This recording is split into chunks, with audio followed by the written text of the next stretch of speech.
The first day of Canada's federal election campaign set the tone. This won't be politics as usual. Pierre Poilievre came out swinging with a pledge to slash income taxes by 15%, declaring that Canadians are being punished for the crime of working hard. His campaign video delivered a scathing monologue about Canada's tax regime, calling it the opposite of your report card.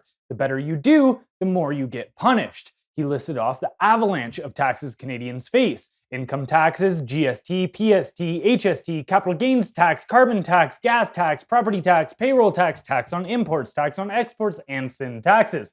The burden is staggering. A study by the Fraser Institute found that Canadians spend more on taxes than they do on food, clothing, and shelter combined. To fund the cut, Poilievre proposes eliminating waste, slashing bureaucracy, and capping spending with a dollar-for-dollar law. The contrast between the two campaign launches couldn't be clearer. Poilievre drew thousands to a packed rally in Toronto, traditionally a Liberal stronghold, with footage showing crowds lined up around the block to hear his message of change. Carney, on the other hand, was greeted not by supporters but by hundreds of furious fish harvesters protesting mismanagement by his fisheries minister. And these weren't depressed woke university students staging a meaningless tantrum.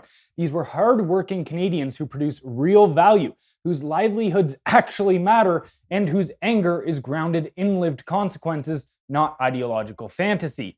Carney's troubles didn't end there. In a press conference, Carney tripped over his own talking points, first confirming participation in a major French language debate, then abruptly pulling out without explanation. Critics, including the Bloc Québécois leader, accused him of cowardice, suggesting he was dodging scrutiny over his record and his French. Meanwhile, the Liberal Party is facing accusations of running a rigged leadership contest. Ruby Dalla, a former MP and one of the few candidates challenging Carney, was abruptly disqualified over vague accusations. Despite being kicked out of the race, the party kept the $350,000 entry fee she raised, effectively stealing not just from Dalla, but from the hardworking Canadians who believed in her candidacy and donated in good faith.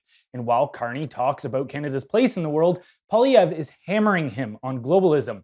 He's promised to end the radical borderless ideology, driving unsustainable immigration and housing crises. "We will cap immigration," Poilievre said, "so that never again does our population grow faster than our housing, our healthcare, and our jobs." The lines are clear. One party believes the solution is more government and more globalism. The other wants to dismantle the machine and hand power back to Canadians. Day one has made one thing obvious. This election is not just a referendum on Trudeau's legacy, it's a battle over the soul and future of the country.